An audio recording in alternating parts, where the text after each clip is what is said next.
What do you miss most about gay news?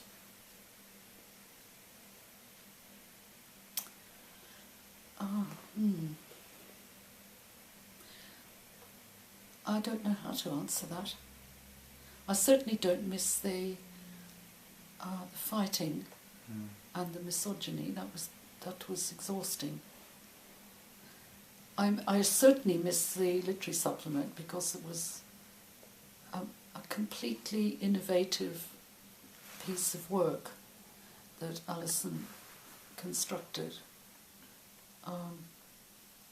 Because it wasn't only focusing on books and related artefacts and arts of interest to lesbians and gay men, or by lesbians and gay men, but also had a critique of mainstream ways of looking at such things. So it was intellectually quite innovative and interesting, demanding. And there's been nothing like that I've ever seen since. What do you think the greatest legacy of gay news might be?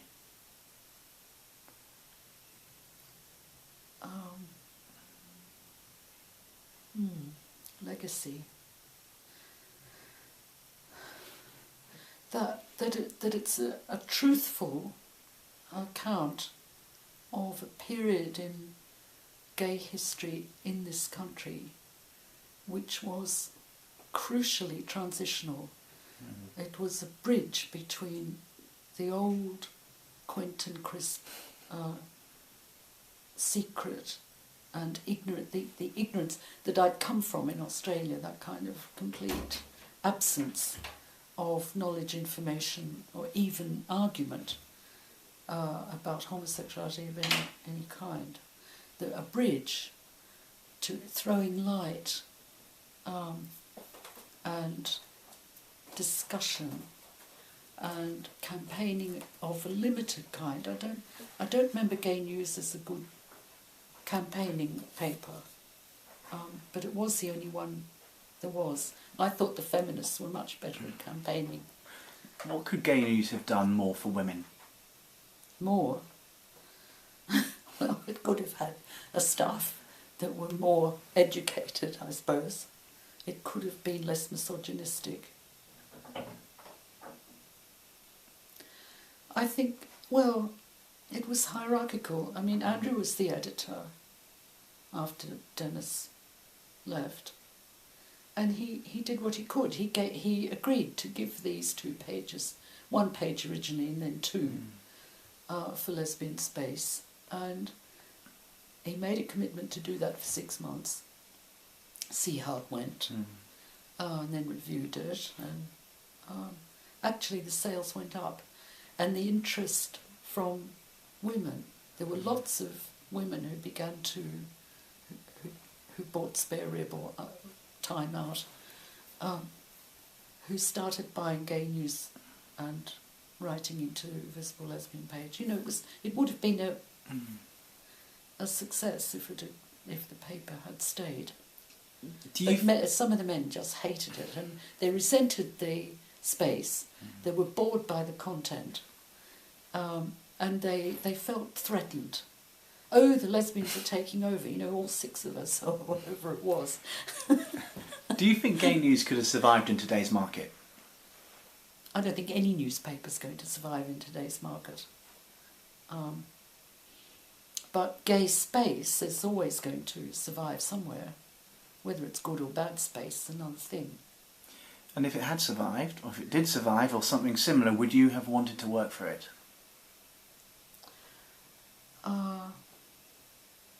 I suppose so. Yeah. If they wanted me, if it had gone down the frothy route, they wouldn't want people like me, because it wouldn't have been interested. They weren't interested in what is lesbian news, for example. But if it had been Andrew and Alison's paper, then of course. Now, you've spoken about why you left. What was the final nail? It's a cliche, but what was the final nail in the coffin for Gay News? For Gay News, I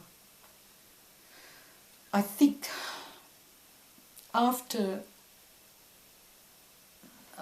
very rococo secrecies to, and I think there were 2 negotiators brought in because we couldn't do the paper and keep doing these torturous long meetings. And lots of messages went back and forth, and in the end there was an attempt to have a staff buyout. If that had been successful, then I think the paper could have. The paper itself was viable if it wasn't supposed to be paying out all this money to shareholders. So if that had worked, that buyout, but the Labour Party, who had been going to put money in, pulled out at the last minute, and that destroyed the bid. So, lack of money. You wrote a fascinating book with Andrew Lumsden called Title Fight, The Battle for Gay News. How did that book come about? Andrew responded initially to somebody who wrote in saying, what the hell happened? You know, we had Gay News and then suddenly we haven't got it, you know, it's gone into liquidation.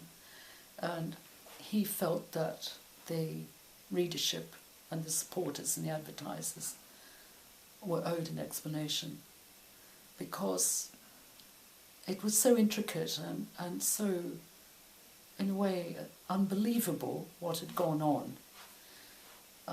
And there were so many rumours flying around. You know, there was a bit of the gay male community who had decided the lesbians had destroyed the paper, which was quite untrue. We weren't, even if we'd wanted to destroy it, we weren't actually able to destroy it. The people who destroyed it were the people who had the power of the shareholding, and who were requiring sums of money to be generated. That was nothing to do with lesbians. Was there much feedback regarding the book, or were any reviews written? I think there were a couple of reviews. I think it was ignored by the mainstream press, who tended to ignore anything gay in those days. And I think there were a couple of reviews in things like Time Out, but I don't remember. I do remember that there was a hopeful and optimistic print run, because Brilliance Books, who were a small gay publisher, fairly new, and who were subsidised by the subcommittee I was on at the GLC, the Community Arts Subcommittee. And I can't remember, I think they may have printed about 10,000 copies, and nothing like that sold, and I think it did for them. And I don't think Brilliance Books recovered, and therefore they were heroic, and they were victims, another set of victims of what happened. So my impression was that people were not as interested as we had hoped they would be in the book. Were you happy with the book yourself? The final version? Well, you know, if you're involved in writing a book, you can't ever feel, you know, could have done this differently or that differently. But I had another look at it the other day because I knew you were coming. And I'd forgotten, of course, a lot of the detail. I think it's improved like cheese or good wine. I think it's quite a good read. And have your views changed since you wrote it at all? With time, do you still feel the same way about Gay News? Which bit? What do you mean? About why it closed, about Denis, about the interactions between the different colleagues, about the secrecy. From what you've told me so far, it does sound that you feel the same. Your perspective hasn't changed too much. I think that's probably right. And in a way, that's because I didn't stay in touch with any of the people, only I remained friends with Alison, good, close friends. But I don't think we've ever even discussed Gay News in all the things we've talked about in the last 30 years. And all the other people I don't think I've met. except accidentally. So when there's no continuity of experience, I think one's views do tend to remain ossified. But I did, strangely, lay eyes on Denis Lemon after I moved down to Devon in '86. And my partner and I used to do readings, and I was on the board of the Arts Centre in Exeter. And I was there one day and couldn't believe my eyes, because it looked like Denis Lemon was serving in the little veggie restaurant they had at the Arts Centre. I remember phoning up Alice and saying, I think it's Denis Lemon working in the art, but can it be? Anyway, I went 2 or 3 times and noticed, and he was quite ill-looking, a bit stooped, a bit ashen in the face, and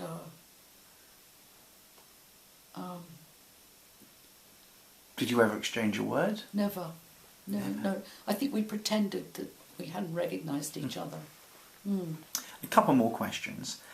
We've talked about the male bias. Do you think there was an element of tokenism regarding women at Gay News, having women on board? We've got to do the lesbian bit. We've got to get the lesbian readers. Or was there a genuine belief that we actually do need something to cater for women? I think Robert was terrified of women, so I don't think it came from him. Even though he wanted to put on some unimaginable number of readers, I went to him 2 or 3 times with marketing ideas for lesbian display ads, and he never followed up. And I'm sure, and I think Alison spoke to him also. One gave up after a bit, a bit of a wet fish. But Andrew had a genuine commitment to lesbian coverage, and that's why he had pushed for the post that I got to be a lesbian appointment. Bob Workman was fine about lesbian space. I don't know him very well, or I didn't know him very well, but my impression was that for Bob, gay meant gay, and it didn't matter if you were a female gay or a male gay, a butch one or a femme one, or old or young, rich or poor. That was how he saw it. But there were others, and the art room boys also. That was my impression. We're all gay together. But there were others on the paper who definitely thought women were a waste of space and a bit scary.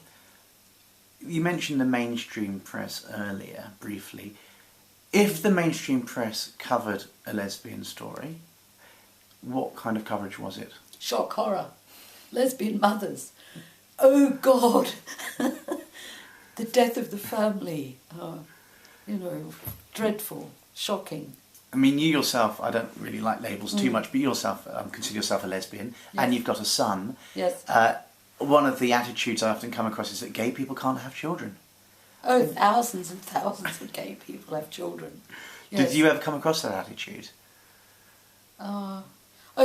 Yes, that was my attitude before I heard about how gay people could have children. I think that's all part of keep them apart, keep them ignorant. Don't let them know what it's possible to know. And as for gay men having children, perish the thought. Yes. A couple more questions. After Gay News, there was the Gay Reporter. There was, I think, the New Gay News, and none of them lasted. But do you remember the Gay Reporter, and were you involved with it? No. Or the spoof version? No. Neither? No. Do you read the gay press now? No. And one thing I've noticed, I think a lot of people have noticed, is that Gay News, it catered for men, it tried to cater for women too, but now you have GT Gay Times, Attitude, and you've got Diva. Why do you think there's a divide? Why do you think there's one catering for men and one for women? My impression was back then that when lesbians and gay men tried to work together, because they worked together in Che, and in there was some other organisation they worked together in, and they certainly worked together on committees.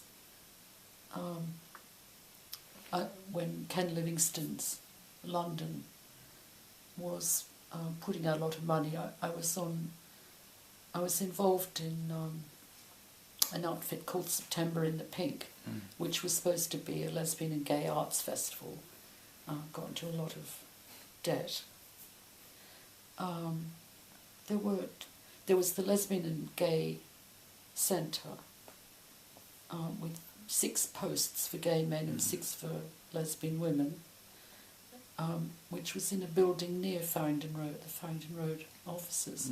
I remember Jackie Forster having a dinner party. We went along because there'd been a inevitable fuss again about the gay men complaining about the lesbians in the gay centre. And I asked Jackie what's been happening. She said, "Darling," she said, "it's no good giving jobs to lesbians because lesbians fall in love. And when they fall in love, they want to have sex. They don't want to go to work. Who wants to go to work? How boring. So they don't go to work. And then the work doesn't get done. And the men complain. And then the lesbians fall out and they're not in love anymore. So they go to work and everything's okay. But then they fall in love with somebody else." Let's face it, darling, lesbians just want to have sex. So tell me, you said you don't read the gay press. Is there a reason why? It's not for me. I think I looked at Diva twice, whenever it was, I don't know, 15 years ago, whenever it started. And I couldn't find anything that was for me. I'm afraid. What would you do to change things if you could? Well, I don't think I need to change things because it's all, it's for them, it's for the young people now. We've had our time. I don't need gay press, I suppose. So what are the biggest changes you've seen in terms of gay rights, particularly lesbian rights, since you came to England? Now they all want to get married. I mean, to each other. That seems to be the big... that is certainly a change. Civil partnerships, gay marriage, the deradicalisation of politics generally, but certainly of gay and lesbian and feminist politics. So I find it all rather boring, but there's the gossip element, I suppose. If you're very gregarious, which I'm not, but if you are, then there can be did you know so-and-so's with so-and-so and so-and-so's left and so-and-so got a lot of money, and there's that level of networking. But to what end? I've got lots of friends, so we can have meals together and go to movies and go to the opera, but that's not politics. What have you done since Gay News? Well, that'd be telling. I ran women's studies for a few years at Exeter University, wrote a few books. That's probably about it. I've gone back to the church. I spend quite a lot of time now doing church things. Were you religious when you were at Gay News at all? No, I wasn't. I had been in my youth, and having discovered that I'm definitely not going to stop being a lesbian, despite having been sent to various doctors, it was not compatible with being in the church, in my opinion. I never did meet Richard Kirker, but he always turned up in the Gay Guide, and he must be a very brave chap, because he was despised and hated by the church and despised and hated by most of the gays, but he kept on running his group and doing what he does. What advice would you have had for your younger self?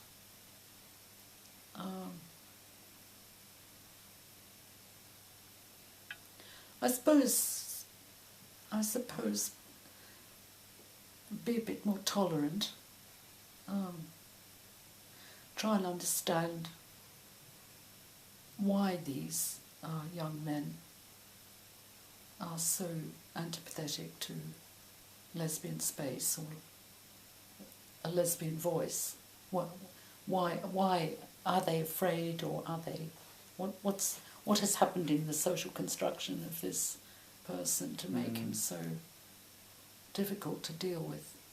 Whereas I think 30 years ago I was just angry about it. I thought, who the hell are you? You're speaking out of your ass, for God's sake. Go and read a book or two. Do you have a theory as to the reason? Other than ordinary old patriarchy. Is it conditioning then? Yes, definitely. Anything else you'd like to add? I don't think so. I hope You've been brilliant. Gillian, thank you very much. Thank you for asking me. Thank you for sharing.